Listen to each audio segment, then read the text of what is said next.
You're on the air with Florenza, your podcast destination for authentic conversations with a twist. So, grab your favorite drink, get comfy, and join me on this unique literary journey.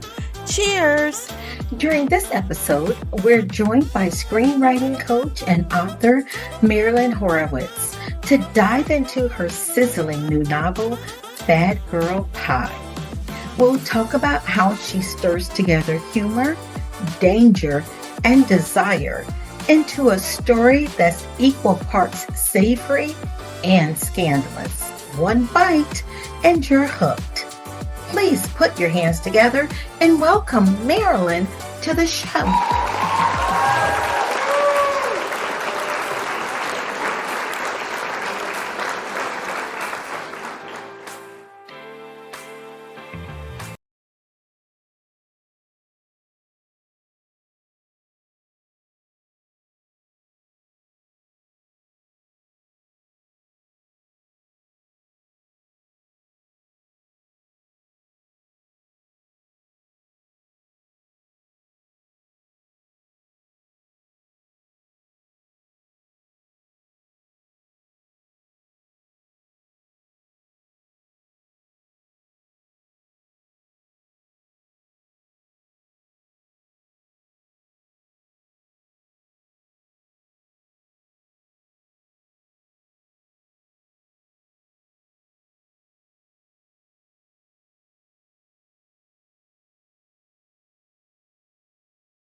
Thank you so much, Marilyn, for joining me on this episode of On the Air with Florenza. In just a few minutes, we are going to talk about your naughty book, Bad Girl Pie. But before we do that, we're going to toast to a fantastic show. And you said that it is after, what was that, 1 o'clock? Or what After was 12, right afternoon, the art hour, it's always 5 o'clock somewhere. So, although I start early on my end, cheers to a fantastic show. I agree, and best of luck with your latest magnum opus. It's a great message. Thank you very much. I'm so excited about that. So, Marilyn, tell us a little bit about yourself and tell us about your book, Bad Girl Pie. All right, let's see. I've done many things, but primarily I'm a change agent. That's what people call me. And the reason you had your revelation, I hate to take credit for it, but when people meet me, stuff happens that never happened before. And that's my job on the planet. All right. And so I've been doing that my whole life in various ways. Most recently, for 25 years, I taught at NYU grad, and I was awarded my professorship because I'd written 6 books on the topic. I never went to grad school, which I'm very proud of. And I enjoyed that. I was very, very successful. And then I had an experience where someone dared me to go to Burning Man, if you know what that is. It just ended. It's a big festival in the desert. Okay. It's an art festival. They basically build a city for 2 weeks and then they break it down. Oh, It's a big thing. And people go there for transformation. okay. And my friend, of course, he was a tango dancer, runs one of the camps. And in there, when you go, people run camps where they offer free stuff. There's no money. And he has a degree in shamanism from, he's a shamanism professor at NYU. I mean, the fancy stuff. And he said to me, Marilyn, I don't think we're regular partners. And he said, Marilyn, something in your energy has changed. I think you're a healer now, not a teacher. And I want you to come out to my camp at Burning Man and do healing stuff with, I have 30 people who come and I said, listen, I'm not into the drums. Like I know that, like it's not really my thing. He said, come. So two of my friends were getting married. They like Burning Man. I treated them to the trip out. We drove out there. We get out there. I'm not a roughing it sort of person. Yeah. And there I am. It's the summer right after COVID, so nothing is organized. It's a disaster. Everybody is just going crazy. Yeah. And the first day, in the middle of the sandstorm, it's time to work. And there are 150 people waiting outside this big geodesic dome, that 60-foot geodesic dome. Imagine a dust storm with all these people, waiting to recover from transformation. A lot of wild stuff goes on there. And I'm handed this very large, very hysterical woman and said, okay, well, heal her, and here's, 15 minutes. Everybody around me has drums and sage and whatever. I've got my notebook, I'm a writer, right? Yeah. So what happened was, spirit came through. Mm-hmm. And I'm one of my interests is consciousness. So I'm certified in many different kinds of somatic modalities, yoga, Alexander, whatever. And I noticed that her head was not on her shoulders, metaphor intended, since you're a writer. And I thought, I know how to put her head back on her shoulders. So I took hold of her. I did a couple of, manipulations, and she went from 11 to 8. And then I got her to calm down. And what came through me was tell her, I've been using variations of this my whole career, but it gelled. So I put my arms around her. I put her arms around herself, and I put my arms around her. And I said, here's what you're going to say. I opened my mouth again, like your insight that you just had. Yeah. The words of the hug are, I love you and your name. We'll always be together. We'll always be safe. We are enough, and a couple of other things. And she did it. I had her breathe, and she went from an 8 to a 4. Wow. And then we did the word of the day, which is my other recent book, which is a journaling technique, and where you draw a circle and you free associate in a particular way.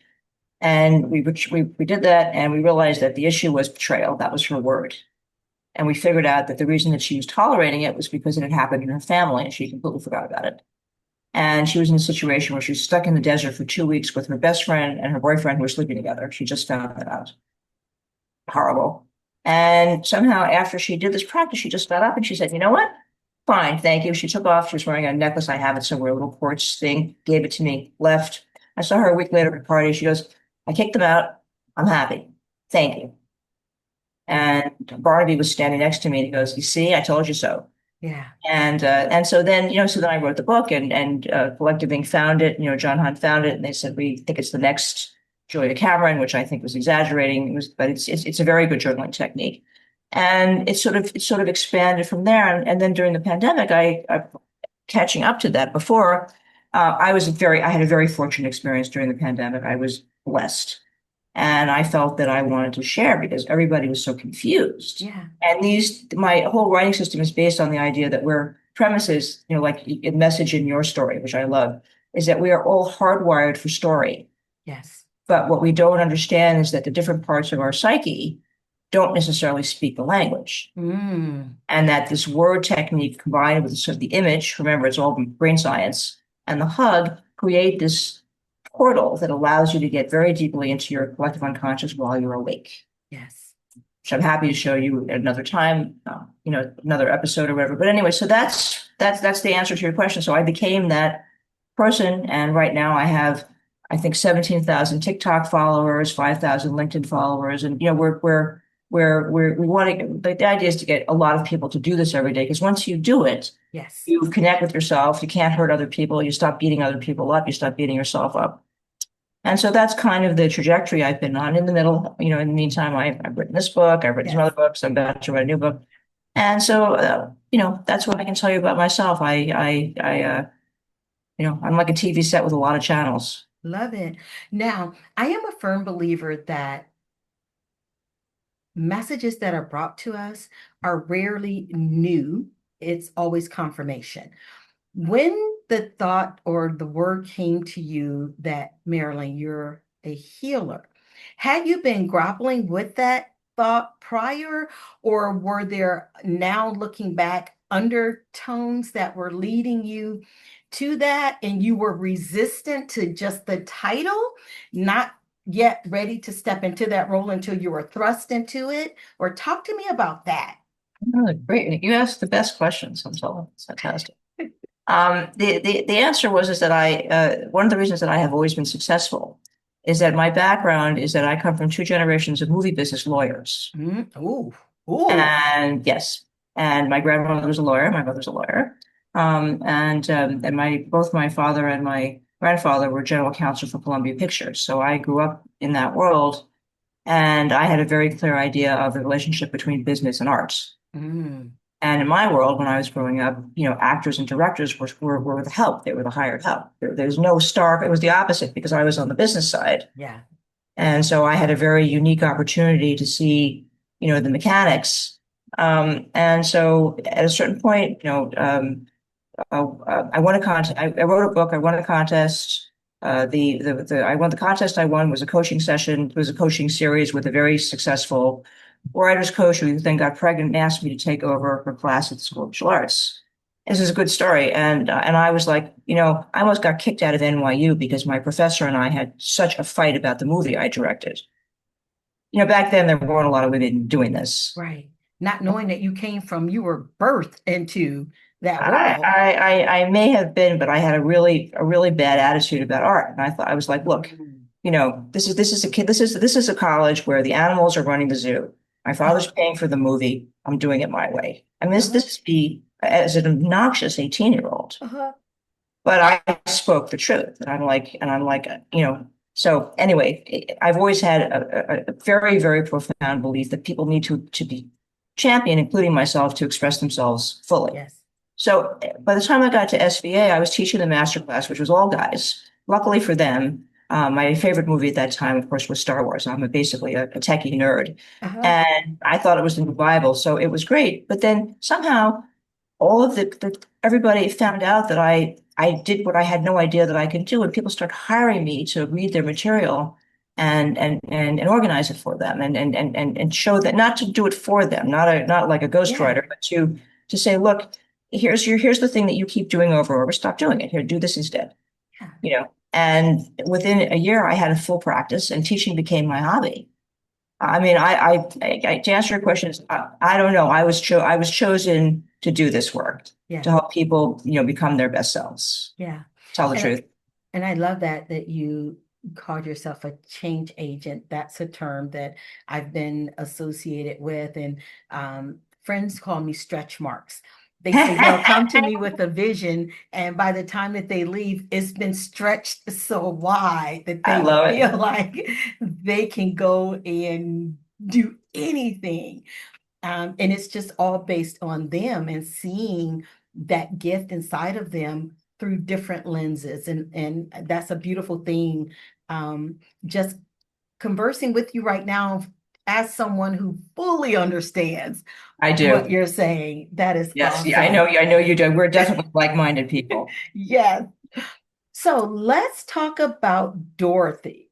Dorothy defines herself by what she does, not who she is, a struggle many of us share. How did you craft her inner voice to reflect that universal tension? Great, another great question. Well, Dorothy is inspired by my childhood best friend, in part, who was a tremendous realist. She's a very unique character. Uh, I'm going to say that one of the reasons that I think the book is extremely readable is because I got to be a passenger. In other words, I didn't. Mm, I told you I write combat. I write. I go where the story takes me yes. because I've had enough experience. And so, that was her insight. Now, it's probably fair to say that I don't know how I define myself. As in other words, I don't think how I define myself is interesting or important, so I don't really bother. Yeah. But that's not strictly true because obviously I come from a very high achieving, upper middle class Jewish family, and Hmm. I have been very successful and I have a trademark writing method and I'm pretty alpha about what I'm up to. Yes. Um, on the other hand, for her, because we meet her in this state where she has suffering from this breakup, she's very stuck in the traditional role that, what she needs is a man and, Mm, children before she's 40 or whatever she's up to. And I don't think enough women, I mean, maybe now, but in my background, both my mothers were extremely, my mother and my grandmother on both sides were extremely accomplished, but they made the deal where they married for, in my opinion, it wasn't called this, they married for money, and they earned it, but it was a deal that I never wanted to make. And it's something to me, my mother was a very active feminist. My father was friends with Betty Friedan and all this stuff. And my attitude is pass the Equal Rights Amendment and you're done. Give motherhood a dollar figure. We don't even have to have a conversation. Yeah. Make it the same as a junior vice president or whatever it has to be, and just pay from the government, support the kid, and don't make it dependent on the father. That, in other words, it's not to put that burden on a man. I mean, it's a longer conversation, but my where I come from, that was just a bad deal that I was never going to make. Wow. Yeah. What was that like, stepping into that space of your autonomy and having a very present voice? What was it like being in your family? Was that respected and fostered, or was it like, oh Lord, Marilyn? No. I was considered the poor relative. I had a pretty bad childhood, and but that which doesn't kill you makes you strong, right? Yes. And so so I thrived. Yes. And when I need to be, I can be very tough when I have to be. Yes. But what it really taught me was, because my grandparents, on my maternal side, they were wonderful, and Bertie and Charlie Schwartz. And in 1946, they wrote a book called Faith Through Reason, which was the reconciliation by two lawyers of Judaism and Christianity. It's quite a fascinating book. You can find it. So I come from a lineage where the discussion of ethics and morality, it's what you talk about, it's what you live by, it's what you focus on, it's what you talk about. And so whatever was in the personal side, on the other side, I was blessed. My mother was a philosophy professor before she became a lawyer, and we had a wall of books, and I read my way down, so I'm smart. And my grandparents were very illustrious. My grandmother was one of the founders of Hadassah, got many Jews out of Germany. So even though she didn't practice law, it's not like she sat on her hands and just had a few kids. Not that that's a bad thing. She was an activist. She was the first president of the Jewish Book Council. And so I come from a lineage of people who put their money where their mouth is. Yes. Love it. Love that. Going back to your book, food in Bad Girl Pie is never just food. It's memory, comfort, poison, and even revenge. Absolutely. Why does dessert the right metaphor for exploring agency and identity? That's a fantastic question. And of course, it's the cultural bias and the association with dessert and being overweight. So it's a real battle, and one of the things that I like about the book is the book has sex, tango, a diet book within it. So she writes a diet book called Just Dessert, and it's about eating dessert first. And I've helped, and of course in my practice, you're basically a life coach. I mean, you're getting them to write, but you're taking care of everything else. And I have helped so many people lose weight by teaching them how to do this. Because of course it's a metaphor. In other words, we treat ourselves horribly. We don't. I mean, and I just because I got other people not to do it doesn't mean I had an easy time stopping. And so that's the metaphor. So Bad Girl Pie actually is just fun. In the opening of the book, she's dealing with a client, and the client is just a complete pain. Finally, she's enough with the guy. What do you do to cure it? And the lady's from New Orleans. She goes, well, Cher, I take all the candy in my living room and my cupboards, and I put it in a pie shell. I douse it with bourbon, cover it with whipped cream, and I cook it for 30 minutes at 375, and I eat the whole thing. And by the time I finish it, I can't remember his name.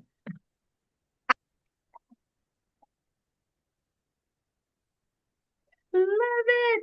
Now, I'm not a sweet girl. Usually, if it's not in the glass, that's like the definition of a dessert. But I love that metaphor. Yes. The lovebird motif is powerful. Life, death, companionship, loss. How did Hector's art shape Dorothy's journey? I think we have to tell your audience that Hector is a bird. And that when she has a difficult relationship with her dying father and her stepmother, they always had a pair of lovebirds in the living room. And her father is a very vicious person who also likes to hunt. And there's a whole subplot about that. And when she goes to visit him after a hiatus, because she's just had to turn in a book, there's only one lovebird. And her father, there's a bad relationship. She says, "Oh, so this is revenge on your dead wife, right? You're going to let him sit up there and die." And he goes, "Yes." And she goes, "No." And she takes the bird and she uh, takes him to a friend of hers who is in need of a male lovebird for all kinds of interesting novelistic reasons. Yeah. And what happens is there's this moment where the bereaved bird who he's replacing, they connect through the bars of this cage. And Dorothy has complete revelation. Yes. Which I think is not, I don't kill it. I just let it be there without commenting. Hopefully I kept my hands off it. Yeah. And then the idea is that without your being aware of it, it informs the entire rest of the book because she sees that in order to make the connection, you have to have limitation because you've got both these birds in their little cages. Yes. And that's her insight. The insight it's not boundaries in the way you thought. That's even when you dance tango. Yeah. It's two people dancing in the cages. I mean, she doesn't, this is me, it's not her, but yeah. Yes. I love that. And even as you were saying it, that was what I saw is that before that connection with another, it's being safe and content in the space that you occupy, right? And so that's yeah. great.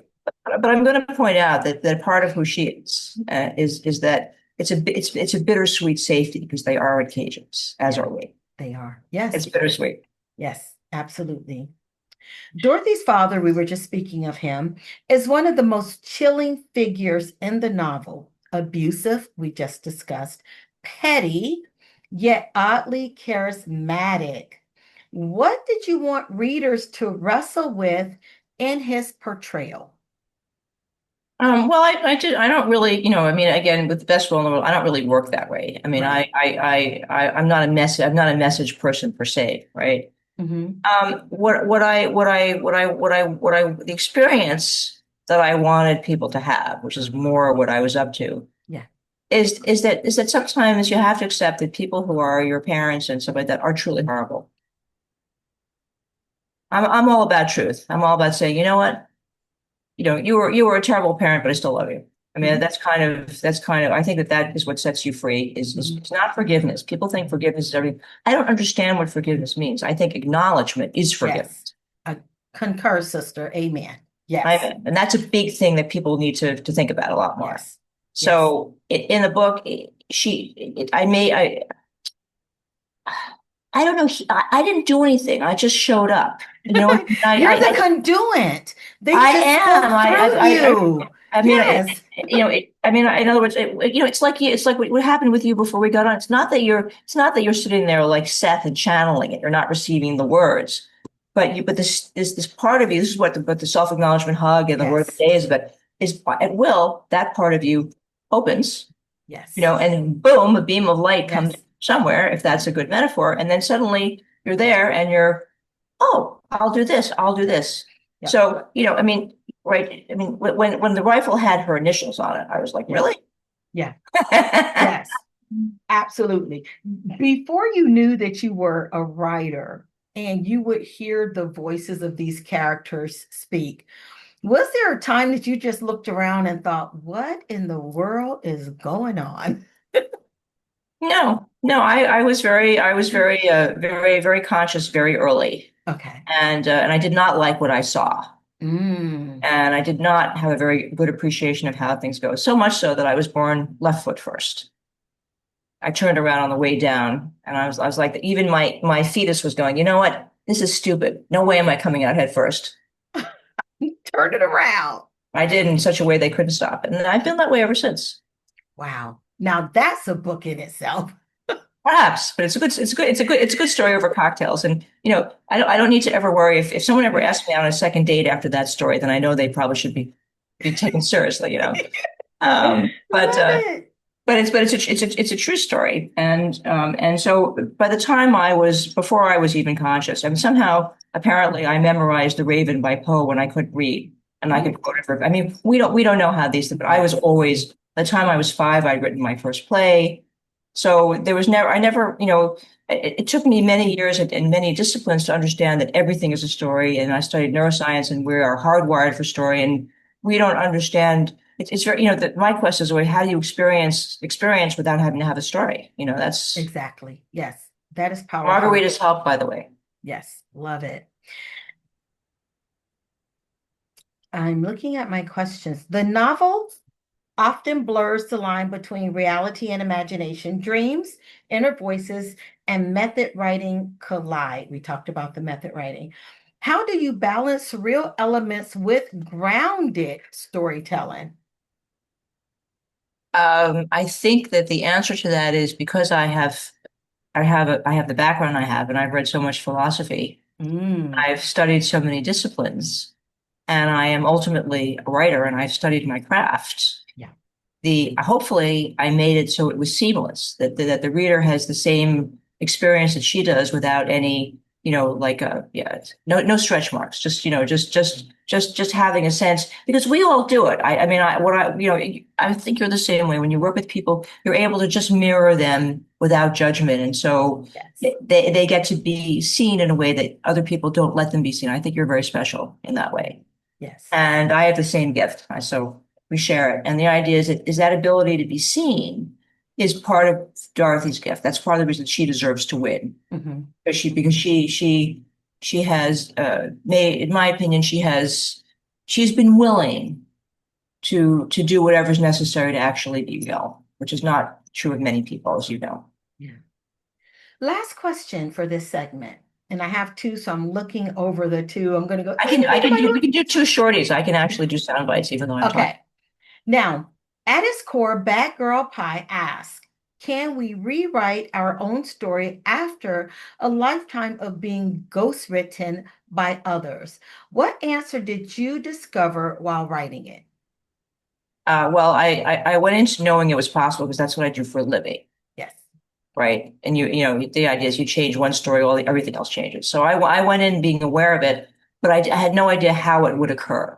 Oh. And I had no awareness that the book would end up being about someone doing that. I mean, it started out, as always, I mean, the first time I ever wrote it, it got sent to a writer who decided that an editor who ghost wrote Botus Rippers, I found out later. And she added the word penis 17 times to this manuscript. And I had such a meltdown because I don't write chick lit. You know what I mean? That's not that I went into what do you have an anaphylactic shock? Yes. For about 2 years, and I couldn't work. I was so humiliated at the idea that I'd written this piece of trash. Not that there's anything wrong with those. It just wasn't what I was up to. It wasn't what you were creating. And then finally, I reread the manuscript, and I saw, oh, I see why this could have happened. I mean, I had a publisher in the whole 9 yards. I took it all, like Fitzgerald. I took it off the presses. I'm like, I'm not doing this. Mm-hmm. And I reimagined it. And I guess the short answer to your question is that's what happened. Yeah. Yeah, love it. If Dorothy were to ghostwrite your life today, what truth would she put on the page that you might hesitate to admit to yourself? And I know this is very little. Just after this interview, you are like no holds barred, full transparent, like there's a rap song that says balls to the wall. That is your life. You are there. So I can't imagine anything that Dorothy would uncover. Just how bad my childhood really was, and the reasons why. In other words, it wasn't the usual, trauma map. It was the interaction between my parents that was just. I mean, it's very hard to I mean, so bad that I finally, when I was 18, I said I want to go to my father, the analyst that had worked with both my parents. I walked in. She goes, "Your problem is the interaction between your parents." Wow. And so, they were people who did wonderful things. They did their best. You know, what was done to them. I mean, in other words, it goes through the generations. Yeah. And I always had a lot of compassion, but I think that that's something that I still carry. I somehow, on some level, in some place, blame myself for, and that's still something that I don't go there very often, because when I do, this is exactly what comes up. Yeah. Where are the listeners able to engage with you and connect with you and learn all things Marilyn? My website is marilynhorowitz.com. And spelled, as I say, Marilyn, the movie star that I don't look like, and Horowitz, the piano player I'm not related to. So it's really easy to remember. marilynhorowitz.com. And I do a few things. I give a bi-weekly free webinar where we do the word of the day practice. Oh, and okay. My other book, which is called, if I have a copy up here, I'll put it up. Maybe I don't. No. So the word of the day is called Word of the Day, Transform Your Writing in 15 Minutes a Day. It's a 30-day journaling practice. But then, as I explained subsequently, when I went to Burning Man, I added the hug. Yeah. And so, if people want to come, it's an hour, we do the practice. We create an amazing space where people can be as transparent and present as I am now with each other, which is a big deal. And I still selectively coach. I work with one or two people if the story is good enough and I'm interested. Yeah, I love that. So we've come to the part of our show that I call last call. So we're going to take a sip, and they are rapid fire questions. One or the other is boom, boom, boom, boom, boom. Not much thought. Just as a way to take us out on a bang and give me a reason to sit. I think that glass is reason enough. Isn't it gorgeous? It's fantastic. It looks like a hand-blown Italian thing from Murani in Italy or something. You know what? Most likely it is Italian and or Mexican, because sometimes those are so close with the colors. And I joke a lot about drinking, but real talk, after 3 sips, it gets poured back into the bottle for the next show. But I don't know if that'll stay. I like the thought of people thinking that I have kind of that laugh that. Right. It's very cool to have a signature like that. It is. Okay. Our rapid fire. Flan or bread pudding? Flan. Absolutely. Tango or yoga?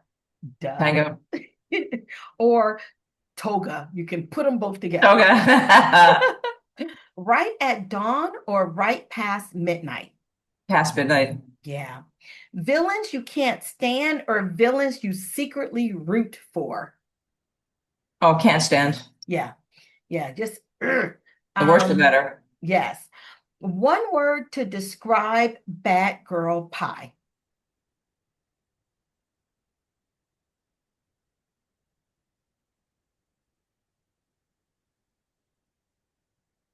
Fun. Fun. Oh, I love it. Thank you so much, Marilyn. This has been so much fun. It's been absolutely fantastic. Absolutely fantastic. And I hope you'll hook me up with some other writers. I feel a little lonely these days. Yes, we will make sure that happens. Absolutely. I have to say, I feel honored to know you. My stepfather was a life Marine. He did 7 tours of Vietnam, blah, blah, blah. Wow. Ran away when he was 14 to go to Iwo Jima. Yeah. And so he was loving my life. So, anything military is, it's my, thank you. Soul connection. We connect on so many different levels. I think we're going to be talking to each other quite a bit. I really hope so. I really hope so. And as I say, if you'd like a hard copy, let me know, and we'll send you one. And I'll also, I can either send you a PDF or a hard copy. You might want to have me on again to talk about word of the day, because it's so useful for writers. Yes, we will definitely do that. Absolutely. All right. So just let me know. And again, it was an honor meeting you. Thank you. Yes, you as well. And this wraps up another episode of On the Air with Florenza. You may follow me on all social media platforms under Florenza Lee or via my website at florenza.org. Until next time, cheers.